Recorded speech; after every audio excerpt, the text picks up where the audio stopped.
Ya, selamat siang jadi masih manapun Anda berada. Kembali lagi Wiwi hadir menemani ruang dengar Anda tentunya di Sailor News. Ya, Sailor News kali ini edisi Senin hari ke-9 bulan Oktober 2023. Dan untuk kali ini kita telah hadir di ruang dengar Anda.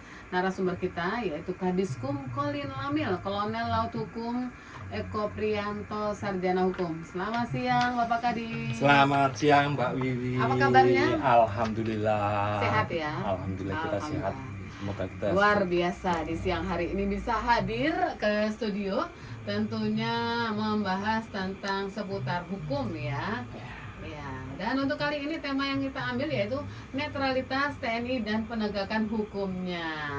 Nah, pengen tahu seperti sejauh mana sih untuk Bapak Kadiskum Colin Lamil, perkenalan dulu biar JJ Mas juga tahu, bisa kenal lebih dekat walaupun sudah kesekian kali ya menjadi narasumber di Radio JJM.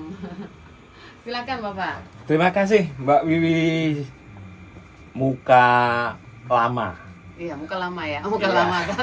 Tapi wajah baru. Wajah baru. Karena kebetulan saya TMT kemarin 1 Oktober ya? 1 Oktober 2003 saya alhamdulillah sudah menjabat kolonel dan dijabatkan di Dinas Hukum Colin Lamil. Baik. Atas amanah pimpinan. Baik. Terus kami sekarang sudah, sebelumnya kami di Diskumal ya beberapa kali kesinilah di Subdisbankum, terus kami atas perintah Kadiskumal kami bergeser ke Colin Lamil, sekarang menjabat sebagai Kadiskum Colin Lamil. Iya. Nah, ini sebelum ini perkenalan dulu. Jadi Mas biar walaupun kemarin sudah ada yang kenal, tapi ya bisa lebih tahu Diskum Colin Lamil seperti apa ya. Perkenalan dulu Pak. Iya. Diskum Colin Lamil adalah merupakan salah satu pelayan dari Dinas Hukum selaku stafnya Panglima Colin Lamil. Baik. Staf Colin Lamil di bidang bantuan hukum, penasihat hukum maupun di bidang penegakan hukum serta hukum humaniter dan hukum lautnya. Adalah merupakan staf khususnya Pang Colin Lamil. Colin Lamil itu di mana? Colin Lamil ada di Tanjung Priok. Colin Lamil itu sebelumnya namanya, kalau kita lihat sejarahnya itu mulai berdiri sudah era lama. Lama ya. 1 Juli tahun 61. Setelah itu berubah nama, berhubung ada waktu itu ada Trikora, pencanangan Trikora ada di Presiden Soekarno waktu itu. Dinas Hukum menyesuaikan menjadi jawatan angkutan, setelah jawatan angkutan laut militer Dalmil 1 Juli 1961 berubah nama, berhubung ada pencanangan Trikora berubah menjadi Komando Angkutan Laut Militer Koalmil. Ya. Iya. Itu tahun 62. Baik. Setelah itu berubah lagi menjadi Disangmil, Dinas Angkutan Militer berdasarkan skep Direktur Anglamil waktu itu tahun 70. Terus tahun 70 berubah lagi menjadi Colin Lamil berdasarkan instruksi Kasal 2871. Tahun 71 berubah menjadi Colin Lamil sampai dengan sekarang. Sampai itu dengan sekilas. Sekilas sejarahnya ya Pak ya. Sejarahnya.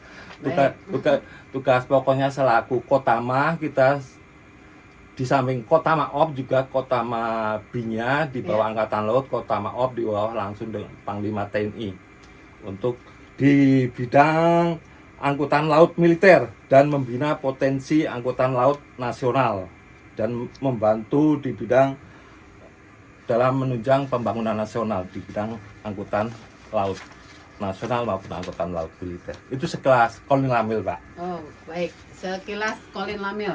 Nah, ini materi kita kan tentang netralitas TNI dan penegakan hukumnya. Kira-kira apa sih yang menjadi latar belakang perlunya netralitas TNI ini, Pak?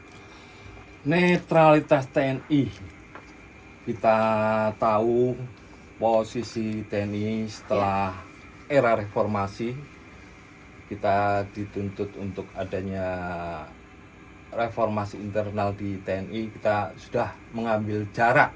Baik. Kita sudah kembali sebagai fungsi pertahanan, menjauh dari bidang politik. Jadi sekarang netralitas apa? Netral itu artinya tidak memihak. Kenapa kita harus tidak memihak? Kita harus menengok ke belakang. Sebelumnya Baik. TNI atau ABRI waktu itu atau TK waktu itu ada beberapa ya. Sebenarnya awal-awal dari berdiri negara kita, Jenderal Sudirman waktu itu sudah mempunyai pemikiran. Beliau dalam suatu sambutan di waktu pengangkatan sebagai Panglima Besar Tentara Keamanan Rakyat sudah memberi slogan, tentara tidak boleh menjadi alat suatu golongan atau orang siapapun juga. Itu pidato beliau waktu pengangkatan sebagai Panglima Besar TKR pada tanggal 18 Desember 45. Tapi memang perjalanan sejarah ada beberapa kali pemilu kita laksanakan, mulai pemilu 1955. Baik.